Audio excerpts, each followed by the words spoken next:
ತೋಟಕ್ಕೆ ಗೊಬ್ಬರ ಹಾಕ್ಸೋಣ ಅಂತ ಟ್ಯಾಕ್ಟ್ರಿಗೆ ಲೋಡ್ ಮಾಡಿಸ್ತಿದ್ವಿ.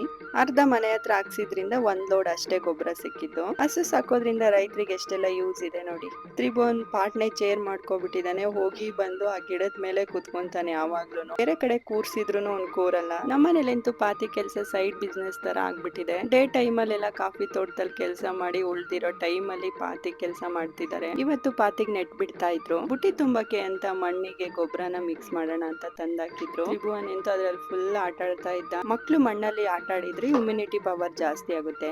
ಅಮ್ಮ ಬಸ್ಲೆ ಸೊಪ್ಪಿನ ಸಾರ್ ಮಾಡೋಣ ಅಂತ ಎಲ್ಲ ಕುಯ್ಕೊಂತ ಇದ್ರು. ಇನ್ನೊಂದ್ ತರನು ಬಸ್ಲೆ ಬರುತ್ತೆ ಬೀಳಲ್ಲಿ. ಇದು ಪುಟ್ ಗಿಡ ಬರುತ್ತೆ. ಬೇಳೆ ಹಾಕಿ ಸಾಂಬಾರ್ ಮಾಡಿದ್ರೆ ಸಕ್ಕತ್ತಾಗಿರುತ್ತೆ. ಟೇಸ್ಟ್ ಮಾತ್ರ ಎರಡ್ ಬಸ್ಲೆ ಸೊಪ್ಪಿಂದು ಒಂದೇ ತರ ಇರುತ್ತೆ. ನೀವು ಈ ಬಸ್ಲೆ ಸೊಪ್ಪು ಸಾರ್ ಮಾಡ್ತೀರಾ ಅಂತ ಕಮೆಂಟ್ ಮಾಡಿ. ಸ್ಪ್ರೇ ಮಾಡಕ್ಕೆ ಅಂತ ಮಿಷಿನ್ ತಂದಿದ್ರು. ಆಲ್ರೆಡಿ 2 ಮಿಷಿನ್ ಇತ್ತು. ಎಷ್ಟ್ ಮಿಷಿನ್ ಇದ್ರು ಹಾಳಾಗುತ್ತೆ ಅಂತ ಇನ್ನೊಂದು ತಂದ್ಕೊಂಡಿದ್ದಾರೆ. ಇಲ್ಲಿಗೆ ಈ ವಿಡಿಯೋ ಎಂಡ್ ಮಾಡ್ತಿದ್ದೀನಿ. ನೆಕ್ಸ್ಟ್ ವಿಡಿಯೋದಲ್ಲಿ ಸಿಗುವ. ಬಾಯ್.